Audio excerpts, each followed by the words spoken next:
Hey everybody, James with Love My Pups, My Breeder Supply. So we just did a video on puppies that need to have an enema because they are constipated. So other things that can go on is you can have a puppy that has very runny poop. And this guy here, just a beautiful little puppy. This puppy here is not having any of those problems.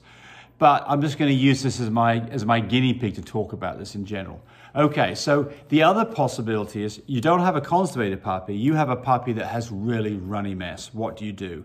Well, one thing that's very, very, very safe to do is a good starting point is just simply give them some canned pumpkin. Go get yourself a can of pumpkin and give them a little bit of that. And say, people say, well, do you give that to mom? No, you're giving it to the puppy.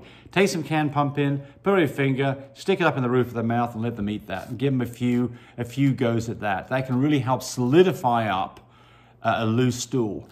If the puppy is 2 weeks old and you haven't wormed the puppy, it's time to start worming the puppy. So Nemex 2 is the solution for that. If it's 6 weeks old or older, then fendobendazole 3 days in a row. You should be doing that every 2 weeks anyway. So puppies that have any kind of a loose stool situation, then the first thing that I'll do is just try a natural remedy, pumpkin.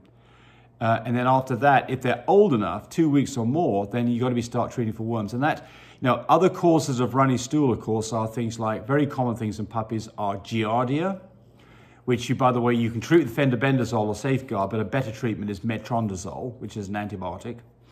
And by the way, the symptoms of that typically are a runny mess that has kind of a metallic smell to it and is tinged with blood and mucousy.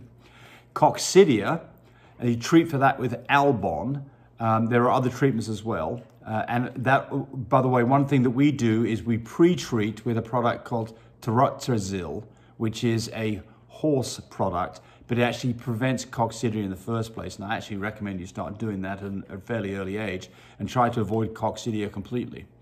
Coccidia, again, loose stool, maybe violent diarrhea tinged with blood, slightly different smell to it than giardia. The only way that you can really tell is you can either do a snap test. I actually sell a product for this. That's you take some poop, you put it into a little cassette window and it gives you results in 5 minutes and tells you whether the dog's got giardia or not. That's a positive test.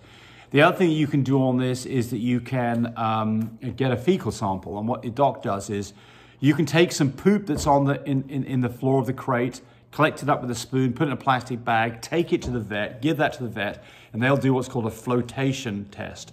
And what they do is they put that into a little shot glass or a little test tube that's got some salts in it. You can just do it with salt water. There are other potassium salts that are a bit better than this. But basically what it does is it makes the bugs, the parasites, float up to the top. You put a cover slide on the top or a microscope slide on the top of the test tube, and those bugs then collect on the microscope slide. You turn it upside down, put a cover slide on it, look at it under a microscope.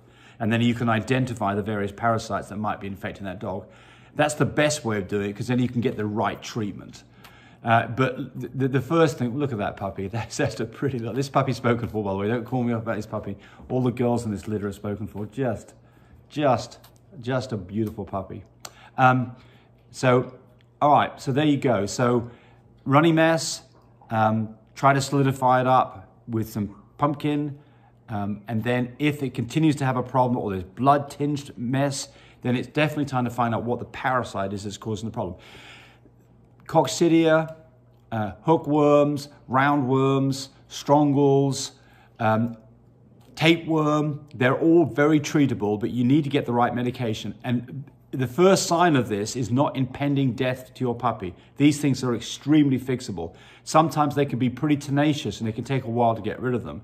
You do not want to let a puppy just keep on having a problem because it really can get out of control. And furthermore, you'll probably find every puppy in the litter starts to suffer from it.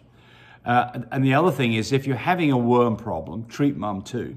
You don't want to, some people treat mum the last stage of the pregnancy. That's probably okay. I don't do that. I've got my dogs on a worming regime anyway, so they get wormed before they ever get pregnant, which I advise that you do that. Yeah, so there we go, worming. Wormings, parasites, liquid diarrhea, how do you treat it? And there's the answers. Bye, everybody. This girl says bye-bye too. She is from Giabella. She's spoken for. She is, well, can you guess what she is? So I don't have the DNA test yet. I'll get it probably Monday, but guess what? She's got tan points. Look, you can see them on her legs, on her feet. Now it's showing up on her cheeks and above her eyes. And we know that since she's showing tan points that she doesn't have brindle. I know that anyway about these dogs, but she doesn't have brindle. And she is a blue and tan that carries a copy of Coco.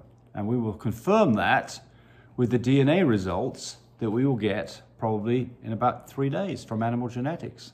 And how do we do that? We sent off her dew claws. We removed the dew claws, and we'll show you that real quick. So that was, I did a video on that. There's the results of the dew claw. Little bitty little scab right there, which didn't cause her any problems whatsoever at all. Typically, you don't see dew claws on the back legs. Okay, there we go. Bye, everybody.